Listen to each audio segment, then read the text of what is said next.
ഈ ഒരു സമയത്ത് നാട്ടിൽ നിന്ന് ജോലി തേടി UAയിലേക്ക് വരുന്നവരോടാണ് കേട്ടോ എൻ്റെ ഇന്നത്തെ വർത്താനം. ഈ ഒരു പോയി കഴിഞ്ഞ് കഴിഞ്ഞാൽ ഇതെന്താവും, എവിടെ എത്തുന്നു, എനിക്കും ഒരു തിരുവാടില്ല കേട്ടോ. അപ്പോൾ ഞാൻ പറഞ്ഞു വന്നത് ഇവിടുത്തെ ചിലവിനെ പറ്റിയാണ് കേട്ടോ.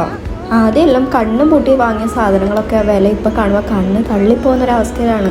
ആകാശത്ത് മിസൈൽ ഉണ്ട് എന്ന് പറഞ്ഞ സാധനത്തിനൊക്കെ വില അങ്ങ് കയറ്റിയിട്ടു. പിന്നെ അതങ്ങോട്ട് താഴേക്ക് കുറയുന്നില്ല. ചില സാധനത്തിന് മാത്രമേ ഇപ്പോൾ വിലയൊക്കെ കുറഞ്ഞിട്ടുള്ളൂ.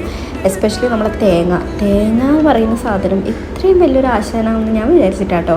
കാരണം വാറിൻ്റെ ഒക്കെ മുന്നേ, ഇപ്പോഴും കറൻ്റ് വാറൊക്കെ കഴിഞ്ഞിട്ടില്ല എന്നൊന്നും പറയാൻ പറ്റില്ല, എന്നാലും കുറച്ച് നാളത്തേക്കൊരു ശമനമുണ്ട്. അതിന് മുന്നേ ഉണ്ടായിരുന്ന തേങ്ങ റേറ്റ് കുതിച്ച് കയറി ഇപ്പോഴും അതേ റേറ്റിൽ തന്നെ ഉണ്ട്. അത്ര ഹൈ അല്ലെങ്കിലും ഒരു മീഡിയം റേഞ്ച് പിടിച്ച് അങ്ങ് പോകുന്നുണ്ട്. തേങ്ങ, പെട്രോള്, സാധനം, ഫിഷ്, ചിക്കൻ എന്താണെന്നറിയില്ല, കുറച്ച് നാളായിട്ട് കുറച്ച് റേറ്റ് കുറഞ്ഞു പോകുന്നുണ്ട്. എപ്പോഴാണോ ഇനിയിപ്പോൾ കൂടാൻ വേണ്ടിയിട്ട്. എന്തോ ഇന്നലെയൊക്കെ വീണ്ടും മിസൈൽ അറ്റാക്കൊക്കെ വന്നു എന്നൊക്കെ കേൾക്കുന്നുണ്ട്. അപ്പോൾ ഇനിയിപ്പോൾ കാര്യത്തിലൊക്കെ തീരുമാനമാവും. പക്ഷെ കൂടാത്തതായിട്ട് ഒന്ന് മാത്രമേ ഉള്ളൂ, നമ്മളൊക്കെ സാലറി. അതിന് മാത്രം ഒരു ആണ്ടവുമില്ല, കണക്കുമില്ല. മാസം അവസാനമാകുമ്പോൾ കയ്യിൽ കിട്ടുന്നത് മാത്രമേ അറിയുള്ളൂ. പിന്നെ അതെവിടത്തേക്കാ ചോർന്നു പോകുന്നത് ദൈവത്തിന് മാത്രമേ അറിയുള്ളൂ. ഞാനീ പറയുന്നത് നമ്മളെപ്പോലുള്ള മിഡിൽ ക്ലാസ് ഫാമിലീൻ്റെ കാര്യമാണ്. നാട്ടിലായിരുന്നെങ്കിൽ നമുക്കൊരു പ്രതിരോധ റാലിയൊക്കെ കൂടായിരുന്നു. ഇവിടെ ഇപ്പോൾ അതിനൊന്നും പറ്റില്ലല്ലോ. പട്ടിണി അടക്കാൻ വരെ ഇപ്പോൾ പൈസ വേണമെന്ന് പറഞ്ഞ അവസ്ഥയിൽ കൂടിയാണ് ഇപ്പോൾ കടന്നു പോകുന്നത്.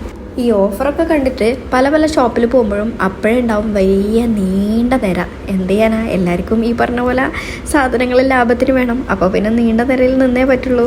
അപ്പോൾ ജീവിതം അത്ര എളുപ്പമല്ല എന്നുള്ളത് പ്രായം കൂടുന്തോറും മനസ്സിലാക്കിക്കൊണ്ടിരിക്കുന്നുണ്ട് കേട്ടോ. ഗുണിച്ചും ഹരിച്ചും എത്രയൊക്കെ ചിലവൊക്കെ കൺട്രോൾ ആക്കി കഴിഞ്ഞാലും ബാക്കി ശൂന്യം മാത്രമാണ്. എന്നാലും ഗൾഫുകാരെ കാണുമ്പോൾ എല്ലാവർക്കും ഉള്ളൊരു ചോദ്യം, സേവിങ്സ് ഒക്കെ ഇല്ലേ, ഇറക്കം അങ്ങോട്ട് പുറത്തേക്ക്, ശുഭം ശൂന്യം. അപ്പോൾ അടുത്തൊരു കുഞ്ഞു വീഡിയോ ആയിട്ട് വരുന്നവരെ ബൈ.